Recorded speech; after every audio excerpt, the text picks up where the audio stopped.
El crimen casi perfecto. Roberto Arlt.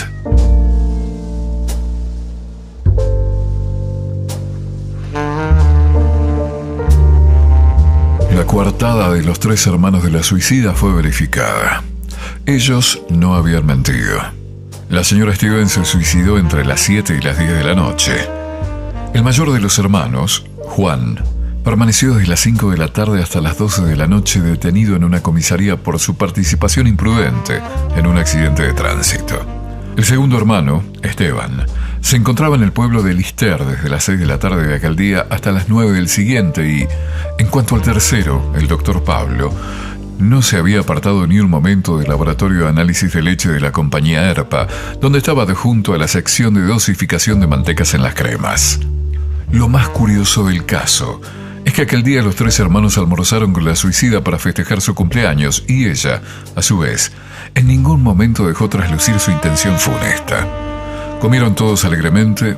Luego, a las 2 de la tarde, los hombres se retiraron. Sus declaraciones coincidían en un todo con los de la antigua doméstica que servía hace muchos años a la señora Stevens. Esta mujer, que dormía fuera del departamento, a las 7 de la tarde se retiró a su casa. La última orden que recibió de la señora Stevens fue que le enviara por el portero el diario de la tarde. La criada se marchó. A las 7:10 el portero le entregó a la señora Stevens el diario pedido, y el proceso de acción que ésta siguió antes de matarse se presume lógicamente así. La propietaria revisó las adiciones en las libretas donde llevaba anotadas las entradas y salidas de su contabilidad doméstica, porque las libretas se encontraban sobre la mesa del comedor con algunos gastos del día subrayados. Luego se sirvió un vaso de agua con whisky y, en esta mezcla, arrojó aproximadamente medio gramo de cianuro de potasio. A continuación, se puso a leer el diario, bebió el veneno y, al sentirse morir, trató de ponerse de pie y cayó sobre la alfombra. El periódico fue hallado entre sus dedos tremendamente contraídos. Tal era la primera hipótesis que se desprendía del conjunto de cosas ordenadas pacíficamente en el interior del departamento. Pero, como se puede apreciar, este proceso de suicidio está cargado de absurdos psicológicos.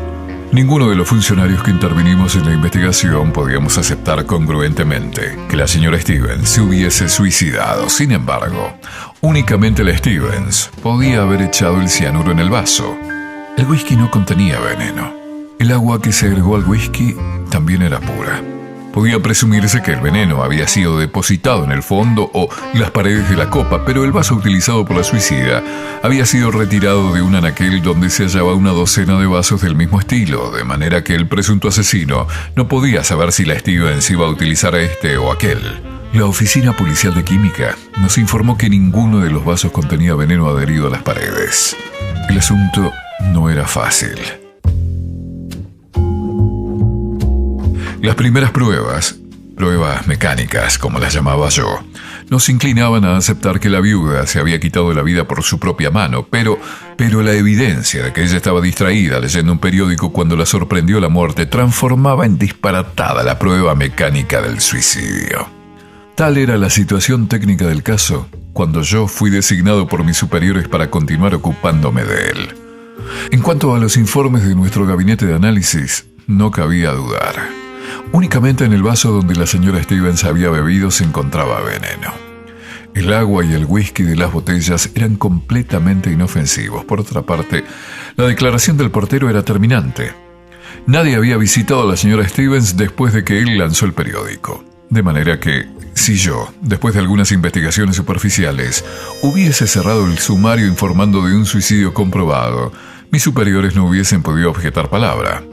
Sin embargo, para mí cerrar el sumario significaba confesarme fracasado. La señora Stevens había sido asesinada y había un indicio que lo comprobaba. ¿Dónde se hallaba el envase que contenía el veneno antes que ella lo arrojara en su bebida? Por más que nosotros revisamos el departamento, no fue posible descubrir la caja, el sobre, el frasco que contuvo el tóxico. Aquel indicio resultaba extraordinariamente sugestivo. Además, había otro.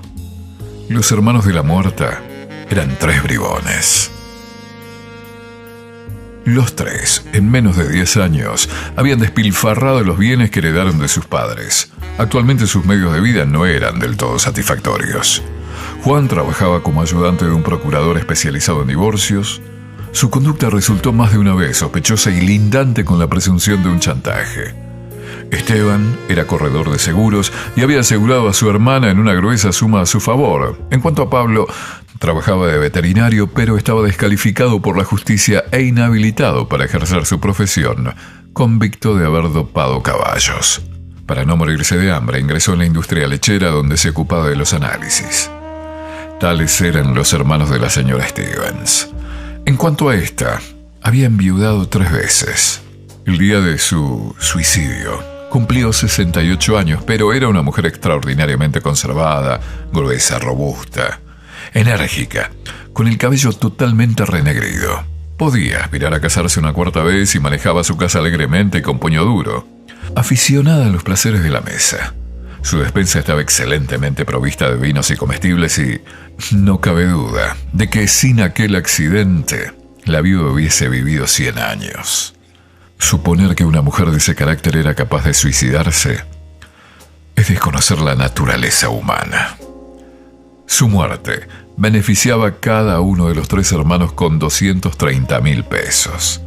La criada de la muerta era una mujer casi estúpida y utilizada por aquella en las labores groseras de la casa. Ahora esperaba prácticamente aterrorizada al verse engranada en un procedimiento judicial. El cadáver fue descubierto por el portero y la sirvienta a las 7 de la mañana, hora en que ésta, no pudiendo abrir la puerta porque las hojas estaban aseguradas por dentro con cadena de acero, llamó en su auxilio al encargado de la casa. A las 11 de la mañana, como creo haber dicho anteriormente, estaban en nuestro poder los informes del laboratorio de análisis. A las 3 de la tarde abandonaba yo la habitación en que quedaba detenida la sirvienta con una idea brincando en el magín. ¿Y si alguien había entrado en el departamento de la viuda rompiendo un vidrio de la ventana y colocando otro después que volcó el veneno en el vaso? Era una fantasía de novela policial, pero convenía verificar la hipótesis. Salí decepcionado del departamento. Mi conjetura era absolutamente disparatada. La masilla solidificada no revelaba ninguna mudanza.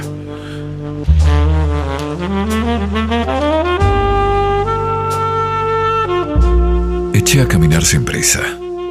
El suicidio de la señora Stevens me preocupaba. Tengo que decir que una enormidad. No policialmente, sino deportivamente. Yo estaba en presencia de un asesino sagacísimo, posiblemente uno de los 3 hermanos que había utilizado un recurso simple y complicado, pero imposible de presumir en la nitidez de aquel vacío. Absorbido por mis cavilaciones, entré en un café y tan identificado estaba en mis conjeturas que yo que nunca bebo bebidas alcohólicas, automáticamente pedí un whisky.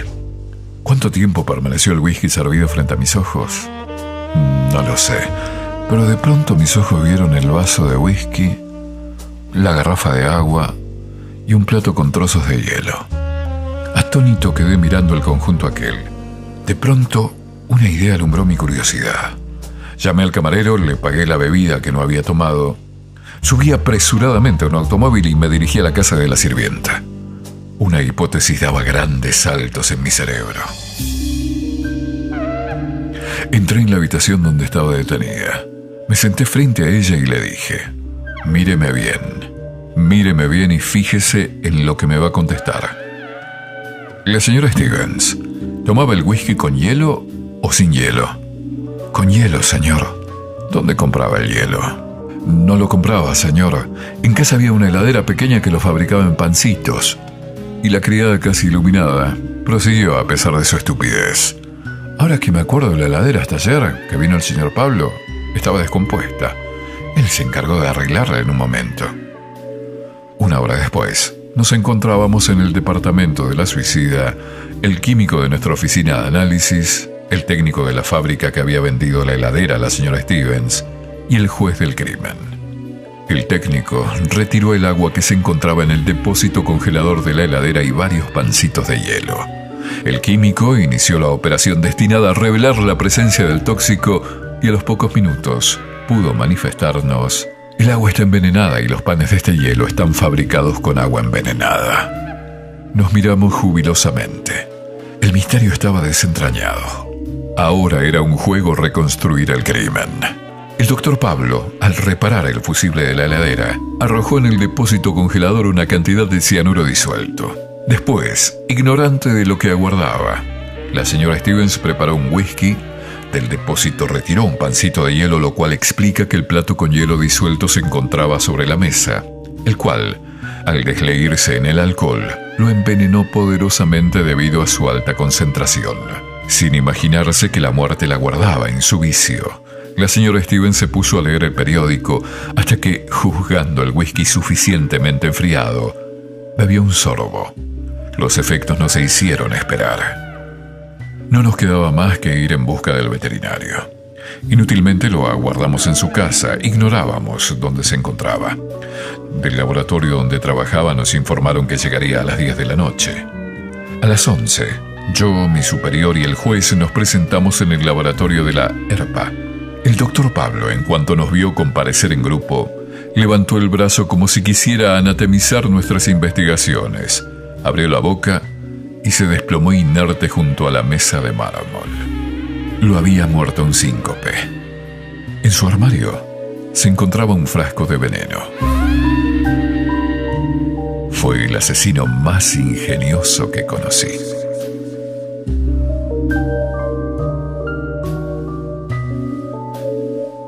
Cuento policial argentino escrito por Roberto Arlt, publicado en Mundo Argentino el 29 de mayo de 1940.